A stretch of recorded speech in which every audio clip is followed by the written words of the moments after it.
The small chapel stood silent in the early morning light, its white walls glowing against the Texas desert. Rows of motorcycles lined the parking lot, chrome gleaming, engines still warm from the ride. The Iron Cross MC had stopped for breakfast after a charity run when a woman in a wedding dress appeared in the doorway of the diner, mascara streaking her face, bouquet trembling in her hands. "Please," she whispered to the first biker she saw, "I need you to block the church doors." No one understood, not at first.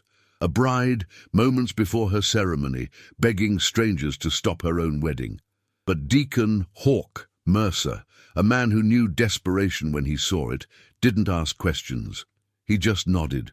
Within minutes, 50 bikers rolled their bikes across the street and parked them in a wall of steel and leather in front of the church entrance.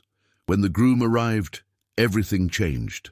The truth came with him, a truth that shattered the illusion of a perfect day and revealed a conspiracy of lies, coercion, and silent suffering.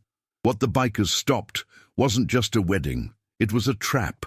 And what they saved wasn't just a bride, it was a woman's entire future. By the time the sun set that day, a groom was on his knees, a family's reputation was destroyed, and a stranger in a white dress had learned that sometimes the family you choose is stronger than the one you're born into. This is the story of a promise kept without words, a stand taken without hesitation, and a woman who found her voice when 50 engines roared in her defense. The diner smelled like burnt coffee and motor oil. It was barely 9 a.m. The Iron Cross Motorcycle Club had already been on the road for 3 hours. Their annual charity run, a 2-day ride to raise money for veterans' shelters, had started at dawn, and the crew was stopping in the small Texas town of Mineral Wells for breakfast before heading toward Fort Worth. Deacon Hawk Mercer sat in a corner booth, his leather vest creased with years of wear, the patches stitched across his back, telling stories most people would never understand. He was 47, broad-shouldered, with silver streaking his beard and a scar above his left eyebrow from a bar fight he barely remembered. He'd been riding with Iron Cross for nearly 20 years. Before that, he'd been a Marine. Before that, a kid from nowhere with nothing to lose. Around him, his brothers laughed and joked, shoveling eggs and hash browns into their mouths. There were 50 of them on this run, men and women who wore the same patch, rode the same roads, and lived by the same code. Family first, no rider left behind, honor the bike, never give up. Hawk wasn't laughing. He was staring out the window at the small white chapel across the street. Flowers lined the steps, white ribbons fluttered in the breeze. A banner stretched across the doors. "Congratulations, Sarah and Michael." A wedding. Hawk felt something tighten in his chest. He hated weddings, not because he didn't believe in love, he did, but because he'd seen too many fall apart, too many promises broken, too many people trapped in cages they called marriage. He was about to look away when the door of the diner opened. A woman stepped inside. She was wearing a wedding dress, full white lace, long train dragging across the dirty linoleum floor, veil askew. Her makeup was smeared, mascara running in dark streaks down her cheeks. She held a bouquet of white roses in one shaking hand. Her eyes swept the room, panicked, desperate, until they landed on Hawk. She walked straight toward him. The diner went silent. Every biker in the room turned to watch. Hawk slowly set down his coffee, his instincts sharpening. This wasn't normal, this wasn't right. The woman stopped at his table. She was young, maybe 25, blonde hair pinned up in an elaborate style that was already falling apart. Her hands were trembling so hard the roses shook. "Please," she whispered, her voice cracked, "I need your help." Hawk didn't move. He just looked at her, really looked at her, saw the fear, saw the exhaustion, saw the bruise on her wrist, barely covered by the lace sleeve. "What's your name?" he asked quietly. "Sarah." She swallowed hard. "Sarah Brennan. I'm supposed to get married in 30 minutes. Her voice broke. "And I need you to stop it." If you're watching from the United States, drop your state in the comments. Let's see where everyone's tuning in from. Hawk leaned back in his seat, his eyes never leaving Sarah's face. Around him, his crew had gone still. No one spoke. No one moved. They were all listening now. "Why do you need us to stop your wedding?" Hawk asked. His voice was calm, steady. He'd learned a long time ago not to react too fast. People in crisis needed someone who wouldn't panic. Sarah's breath hitched. She glanced over her shoulder toward the church across the street, then back at Hawk. "Because if I don't go through with it, he'll hurt me. And if I do go through with it," she closed her eyes, "I'll never get out." Hawk felt his jaw tighten. He'd heard stories like this before, seen women trapped in situations they couldn't escape. But this was different. This woman wasn't asking to be rescued. She was asking for a blockade. "Who's he?" Hawk asked. "My fiancé, Michael." Sarah's voice was barely a whisper. He's not who everyone thinks he is." One of the bikers at the next table, a woman named Viper with tattooed arms and a sharp gaze, leaned forward. "Then don't marry him. Walk away." Sarah shook her head violently. "You don't understand. His family, they own half this town. His father's the mayor, his brother's the sheriff. If I try to leave, they'll come after me. They'll say I'm crazy. They'll make sure I lose everything." Her voice cracked again. "I tried to leave last week. Michael found me at a motel 2 towns over. He dragged me back. Told me if I tried again, he'd make sure my little sister never got her scholarship. He'd ruin her life just to punish me." Hawk's fists clenched under the table. He knew men like that, men who used power and fear to control the people around them, men who hid behind badges and money and family names. "So what do you want us to do?" Hawk asked. Sarah's eyes filled with tears. "I need you to block the church doors. I need you to make it so the wedding can't happen. Not because I ran away, because it was physically impossible." She looked at him with desperate hope. "If the wedding gets stopped by bikers, Michael's family can't blame me. They can't say I'm the one who ruined it. And maybe that'll buy me enough time to disappear for real." Hawk stared at her. Around him, his crew exchanged glances. This wasn't their fight. They didn't know this woman. They didn't owe her anything, but they also lived by a code, and that code said you didn't turn your back on someone who needed help. Hawk stood up. "How much time do we have?" Sarah exhaled in shaky relief. 20 minutes, maybe less." Hawk turned to his crew. "Mount up!" 50 bikers rose as one. The sound of 50 motorcycles starting at once was like thunder rolling through the quiet Texas morning. Chrome flashed in the sunlight. Engines roared. The Iron Cross MC rolled out of the diner parking lot in a tight formation, crossing the street toward the small white chapel. Hawk led the way. His Harley rumbled beneath him, the vibration steady and familiar. Behind him, his crew followed. Men and women who'd ridden together for years, who trusted each other with their lives. They didn't need explanations. They didn't need long speeches. Hawk had given the order, and that was enough. They pulled up in front of the church and parked their bikes in a wall, side by side, blocking the entrance completely. The engines cut off one by one, leaving an eerie silence. Hawk dismounted and stood in front of the doors, arms crossed, his crew flanking him on both sides. Sarah stood behind them, still clutching her bouquet, her dress billowing in the breeze. She looked smaller now, fragile against the backdrop of leather and steel. But there was something different in her eyes. Hope. Maybe even relief. Inside the church, voices rose. Someone had noticed the bikers. The doors opened, and a man in a tuxedo stepped out. Tall, clean-cut, with slicked-back hair and a smile that didn't reach his eyes. Michael. He stopped when he saw the wall of motorcycles. His smile faltered. "What the hell is this?" Hawk didn't move. "Wedding's cancelled." Michael's face flushed red. "Excuse me? Who the hell do you think you are?" "Someone who doesn't like bullies," Hawk said flatly. Michael's eyes flicked past Hawk to Sarah, his expression darkened. "Sarah, get over here, now!" Sarah didn't move.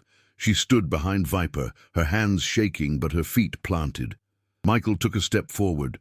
"I said get over here." Hawk shifted slightly, blocking his path. "She's not going anywhere." Michael's jaw clenched. "This is none of your business." "She made it our business," Hawk said. His voice was calm, but there was steel underneath. "And now you've got a choice. Walk away, or we make you." Michael stared at him, fury and disbelief warring on his face. Behind him, guests were spilling out of the church, confused, murmuring. A man in a suit pushed through the crowd. He was older, grey-haired, with the kind of face that expected obedience. The mayor, Michael's father. "What's going on here?" the mayor demanded. Hawk met his gaze. "Your son's wedding just got shut down." The mayor's eyes narrowed. "On whose authority?" Hawk smiled coldly. "Ours. Drop a comment and tell us what time it is where you are. Let's see how far this story's reaching."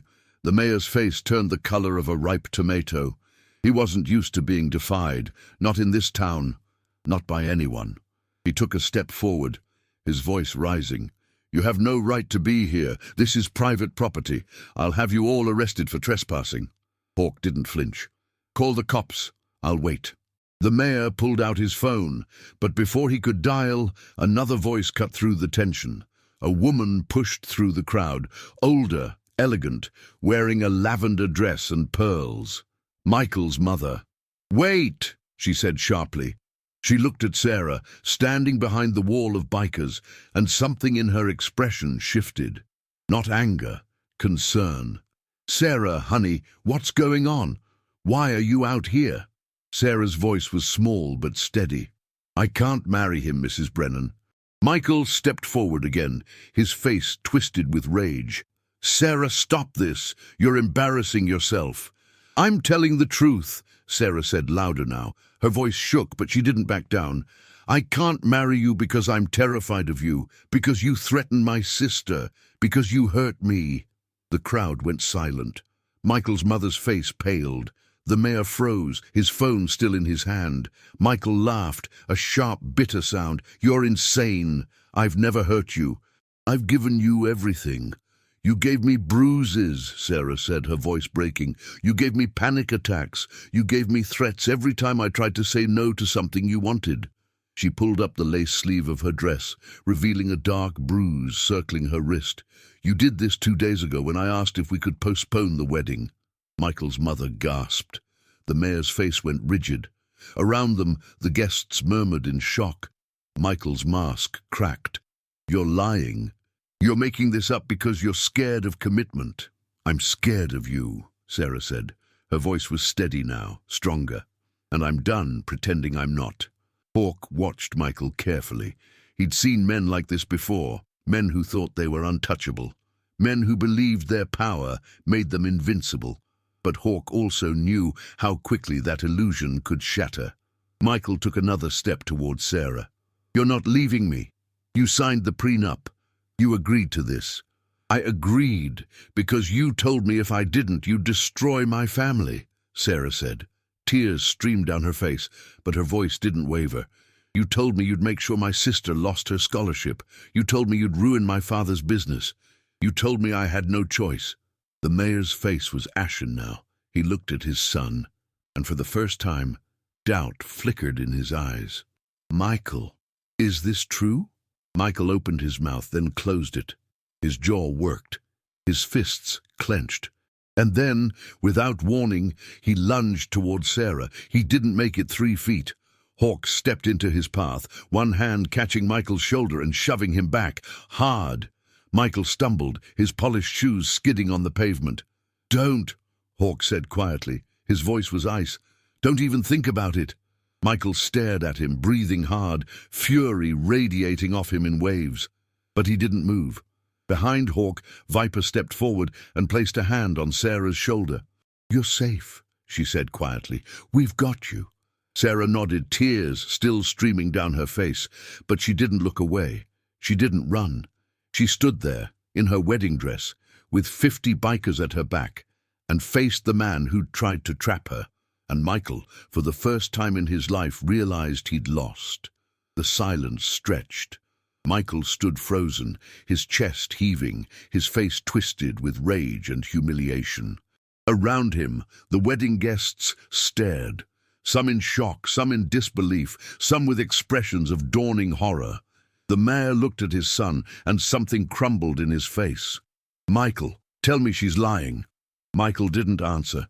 He just stood there, fists clenched, jaw tight. The silence was answer enough. Michael's mother covered her mouth with one hand, her eyes filling with tears. "Oh my God!" The mayor took a step back, as if distance could erase what he'd just heard. But there was no erasing it. The truth was out, and everyone had heard it.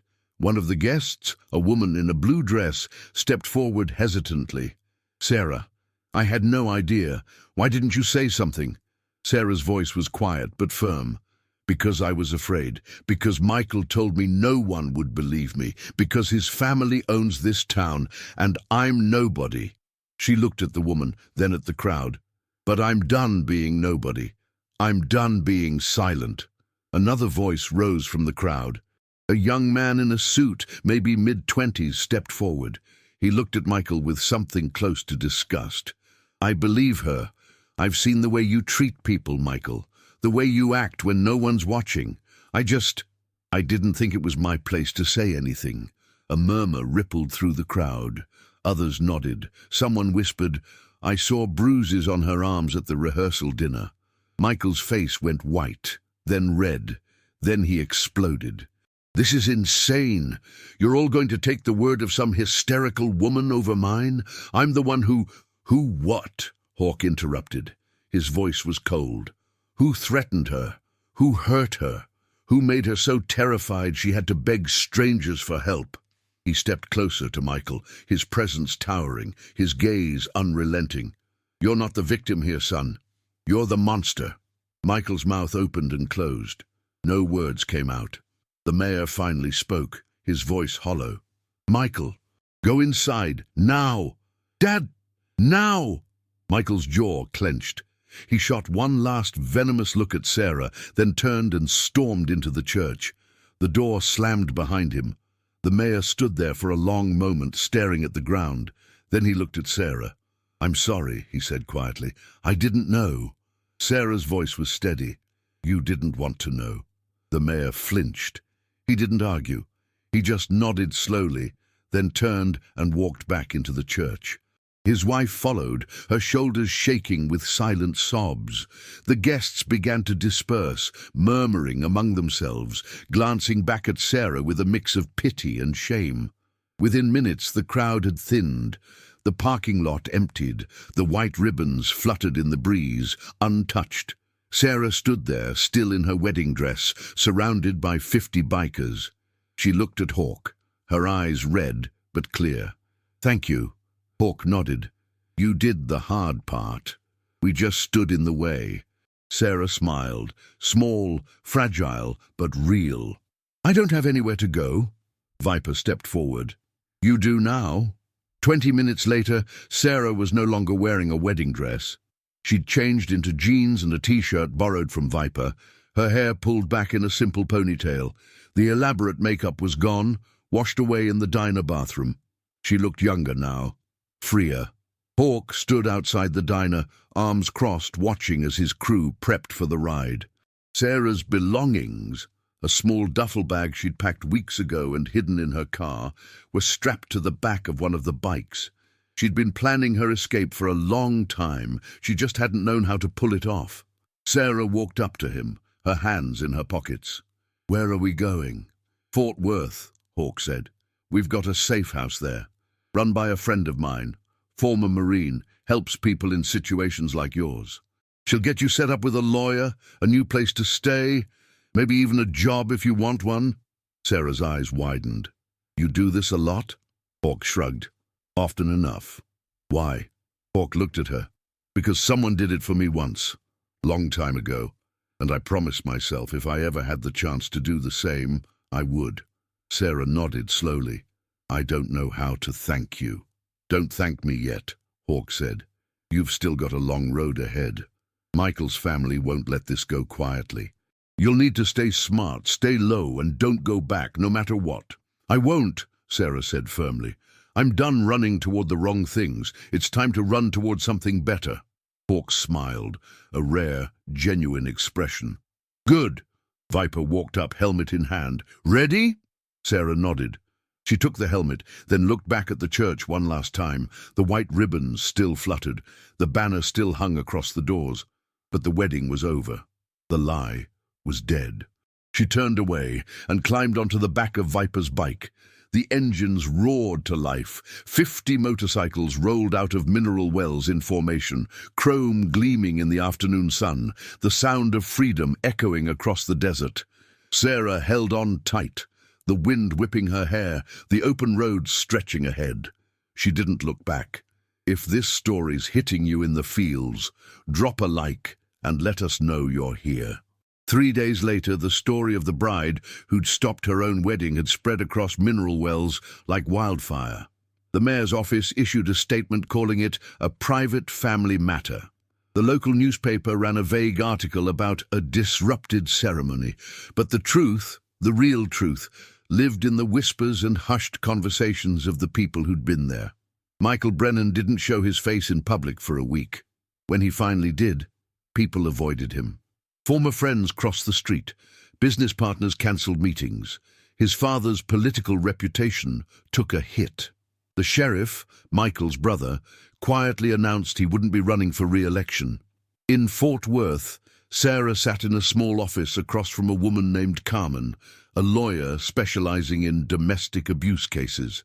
Carmen was in her 50s, sharp-eyed and no-nonsense, with greying hair and a leather jacket draped over the back of her chair. She'd been a prosecutor for 20 years before opening her own practice. Hawk had called in a favor to get Sarah an appointment. "You've got a strong case," Carmen said, flipping through the file Sarah had helped compile. "Medical records, witness testimony, threats documented in text messages. If you want to press charges, we can do that." Sarah hesitated. "What if his family comes after me?" "They might try," Carmen said honestly. "But you've got something they don't. You've got the truth. And you've got people willing to stand with you." She looked at Sarah over the rim of her glasses. "The question is, are you willing to stand for yourself?" Sarah thought about the church, the bikers, the moment she'd pulled up her sleeve and shown the bruise, the moment she'd stopped running and started fighting. "Yes," she said quietly. "I am." Carmen smiled. "Good. Then let's get to work." Meanwhile, back in Mineral Wells, Hawk stood in the parking lot of the diner, his bike idling beneath him. He'd stayed behind after the crew left, partly to make sure Sarah's trail stayed cold, partly because he had unfinished business. A car pulled up, a sheriff's cruiser. Michael's brother, Deputy Ryan Brennan, stepped out. He was tall, clean-shaven, with the same cold eyes as his brother. He walked over to Hawk, arms crossed. "You caused a lot of trouble," Ryan said. Hawk didn't move. "Your brother caused the trouble. We just stopped it." Ryan's jaw tightened. "You had no right to interfere." "A woman asked for help," Hawk said flatly. "We don't ignore that. Ever." Ryan stared at him for a long moment. Then, to Hawk's surprise, his expression softened, just slightly. "I knew something was wrong. I didn't want to believe it." He looked away. "Michael's always been the golden child, the favorite, and I always looked the other way." Hawk studied him. "You gonna keep looking the other way?" Ryan shook his head. "No, not anymore." He met Hawk's gaze. "I don't know if Sarah's pressing charges, but if she does, I won't stand in her way, and I won't let my family intimidate her." Hawk nodded slowly. "Good." Ryan hesitated, then extended his hand. "Thank you for doing what I should have done." Hawk shook his hand. "Just make sure it sticks." Ryan nodded, then got back in his cruiser and drove away. Hawk watched him go, then mounted his bike and rode off into the fading light, the desert stretching endlessly ahead. 2 months later, Sarah stood in the doorway of a small apartment in Fort Worth. It wasn't much. 1 bedroom, a tiny kitchen, second-hand furniture, but it was hers. The lease was in her name, the locks were new, and for the first time in years, she felt safe. She'd found a job at a community center, helping other women who'd escaped abusive situations. It wasn't glamorous, but it mattered. Every day she met someone who reminded her of herself, scared, trapped, desperate, and every day she told them the same thing. You're not alone. You can get out. You deserve better. Her little sister, Emily, had kept her scholarship. Michael's threats had been empty after all. Emily visited on weekends, and they talked for hours about the past, the future, the things they'd never said before. Sarah had also testified. Carmen had filed charges on her behalf: assault, coercion, intimidation. The case was still ongoing, but the Brennan family's iron grip on mineral wells had weakened. Other women had come forward. Other stories had surfaced. The illusion of perfection had shattered. One evening, there was a knock at Sarah's door. She opened it to find Hawk standing there, hands in his pockets, a faint smile on his weathered face. "Hawk!" Sarah said, surprised. "What are you doing here?" "Just passing through," he said. "Wanted to see how you were doing." Sarah smiled. "I'm good, really good." Hawk nodded, looking around the small apartment. "This suits you." "It does," Sarah agreed. She hesitated, then said, "I never got to properly thank you for what you did." Hawk shook his head. "You don't owe me anything. You saved yourself. We just gave you the space to do it." Sarah's eyes filled with tears, but she smiled through them. "You gave me more than space. You gave me hope." Hawk looked at her for a long moment, then nodded. "Take care of yourself, Sarah." "You too, Hawk." He turned to leave, but Sarah called after him. "Hawk?" He looked back. "If you ever need anything at all, you know where to find me." Hawk smiled. "I'll remember that." He walked down the hallway, his boots echoing on the tile floor. Sarah watched him go, then closed the door and leaned against it, a sense of peace settling over her. She was free. 6 months after the wedding that never was, Michael Brennan pleaded guilty to multiple charges. The case had drawn media attention, and the Brennan family's reputation was in ruins. Michael's father resigned as mayor. His brother stepped down as deputy sheriff. The town of Mineral Wells was slowly rebuilding, learning to confront the secrets it had buried for so long. Sarah had become a voice for survivors. She spoke at community events, wrote articles for advocacy groups, and helped dozens of women find the courage to leave dangerous situations. She'd found her purpose in the wreckage of her past. One warm spring evening, Sarah attended a charity event hosted by the Iron Cross MC. It was their annual fundraiser for veterans' shelters, and the turnout was huge. Motorcycles lined the parking lot. Music played. People laughed and danced under string lights. Sarah found Hawk near the back, leaning against his bike, a beer in his hand. He looked the same, grizzled, steady, unshakable. "Hey," she said. He looked up and smiled. "Hey yourself." They stood in comfortable silence for a moment, watching the crowd. "I've been thinking," Sarah said, "about that day, about why you helped me." Hawk glanced at her. "Yeah? You said someone helped you once, and you promised yourself you'd do the same." Hawk nodded slowly. "What happened?" Sarah asked gently. Hawk was quiet for a long time. Then he said, "I was a kid, 18, fresh out of boot camp. Got into some trouble with the wrong people. Ended up owing money I didn't have. I was ready to do something stupid, something that would have ruined my life." He paused. "But this old Marine, guy who ran a garage where I used to hang out, he stepped in, paid the debt, told me I owed him nothing except one thing: pass it on, help someone else when the time came." Sarah's throat tightened. "Did you ever see him again?" Hawk shook his head. "He died a few years later, heart attack, but I kept the promise." Sarah looked at him, her eyes shining. "You've kept it more than once." Hawk shrugged. "It's the code. Family first. No rider left behind." Sarah smiled. "You're a good man, Hawk." Hawk chuckled. "Don't spread that around. It'll ruin my reputation." They both laughed. Around them, the party continued. Music, laughter, life. Sarah felt something settle deep in her chest. Gratitude, peace, belonging. "Hawk," she said. "Yeah? Thank you for keeping the promise." Hawk looked at her, and for a moment The tough exterior softened. "Any time, kid. Any time." Sarah raised her glass. "To promises kept." Hawk clinked his beer bottle against her glass. "To promises kept." They stood there under the string lights, surrounded by people who'd become family. Not by blood, but by choice. And in that moment, Sarah knew she'd found something she'd been searching for her whole life, a place where she belonged. The road ahead was still long. There would be hard days, there would be struggles. But Sarah wasn't alone anymore. She had her voice, she had her strength, and she had 50 bikers who'd ride through hell if she ever needed them again.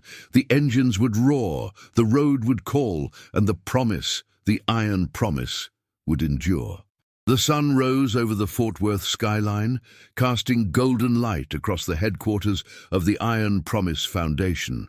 What had started as a small operation in a rented office had grown into something far greater. A 3-story building with conference rooms, counseling centers, legal offices, a crisis hotline, and temporary housing for survivors on the 2nd floor. Sarah Brennan, now Sarah Mercer, though she'd kept her maiden name professionally, stood in her office on the 3rd floor, looking out over the parking lot below. Motorcycles lined the spaces. Not just Iron Cross MC patches, but dozens of other clubs who'd joined the cause. The walls of her office were covered with photographs. Women who'd escaped, children who'd been saved, families reunited. Each photo represented a promise kept. Her desk was cluttered with case files, donation receipts, and a framed newspaper clipping from 3 years ago. Former bride-turned-advocate, the woman who built an army of bikers to fight domestic violence. She smiled at it every time she passed. The headline was dramatic, but it wasn't wrong. The foundation had helped over 2,000 women in 5 years. They'd secured restraining orders, prosecuted abusers, relocated families, and provided job training. They'd partnered with law enforcement agencies across Texas and beyond. They'd changed laws. They'd saved lives. Sarah's phone buzzed. A text from Viper. "We're ready when you are." Today was the 5th anniversary ride. Every year, on the date Sarah had stood in that diner and asked for help, hundreds of bikers gathered to ride in solidarity with survivors. The route started at the foundation, passed through mineral wells, a symbolic reclaiming of the place where Sarah's nightmare had ended, and ended at a memorial park, where they held a ceremony for those who hadn't made it out alive. Sarah grabbed her leather jacket, custom-made with the Iron Promise Foundation patch on the back, and headed downstairs. The ride. The parking lot was packed. Sarah counted at least 300 motorcycles, maybe more. Riders from across the country had come. Iron Cross, Steel Bones, Chaos MC, The Fallen Men, even international clubs from Canada and Mexico. They wore their colors proudly, but today they also wore black armbands in honor of the survivors who'd lost their lives to domestic violence. Hawk stood at the front, his graying beard now fully silver, his stance as solid as ever. He'd aged in 5 years, they all had, but his presence was still commanding. He saw Sarah and nodded. No words needed. The bond they'd forged that day in the diner had never weakened. Viper walked up, her tattooed arms bare despite the morning chill. "You ready for this?" Sarah smiled. "Always." They mounted their bikes. Sarah's Harley, a gift from the Iron Cross MC on the Foundation's 2nd anniversary, roared to life beneath her. The sound was powerful, grounding, a reminder that she was no longer the terrified woman in a wedding dress. She was a rider, a leader, a survivor. Hawk raised his hand, and the engines cut to idle. He spoke into a microphone clipped to his vest, his voice amplified through speakers mounted on several bikes. 5 years ago, a woman walked into a diner and asked for help. She didn't know us. She had no reason to trust us, but she was desperate, and we answered. The crowd was silent, listening. Since then, we've answered that call 2,000 more times. We've stood between abusers and their victims. We've blocked doors. We've escorted women to safety. We've testified in court. We've kept the promise. Hawk's voice grew stronger. Today, we ride for every woman who's still trapped, every child who's scared, every survivor who's rebuilding. We ride because the promise doesn't end. It never ends. Cheers erupted, engines roared. The sound was deafening, triumphant. Hawk looked at Sarah. Lead the way. Sarah pulled on her helmet, kicked her bike into gear, and rolled forward. 300 motorcycles followed. Mineral Wells revisited. They reached Mineral Wells 2 hours later. The town had changed. The old church where Sarah was supposed to marry Michael had been converted into a community center. The banner that once read, "Congratulations, Sarah and Michael," was long gone, replaced by a mural painted by local artists. A woman breaking chains surrounded by motorcycles. The convoy rolled slowly through Main Street. People lined the sidewalks, some waving, some holding signs. "Thank you for your courage. Survivors stand strong. We believe you." Sarah's throat tightened. She remembered this street 5 years ago, the judgment, the whispers, the fear. Now it was different. The town had learned. It had changed. Not perfectly, not completely, but enough. They stopped in front of the old diner. It was still open, still serving burnt coffee and greasy eggs. The owner, an older woman named Donna, stepped outside and waved. She'd been there that day. She'd watched Sarah walk in wearing a wedding dress. She'd served coffee to 50 bikers and never asked questions. Sarah dismounted and walked over. Donna pulled her into a hug. "You did good, honey, real good." Sarah's eyes filled with tears. "Thank you for not calling the cops that day." Donna laughed. "Honey, I've been around long enough to know when someone needs help, not handcuffs." They stayed for 20 minutes. Donna brought out trays of coffee and donuts for the riders. People from the town approached, some to thank Sarah, some to share their own stories, some just to shake her hand. A teenage girl, no older than 16, walked up shyly.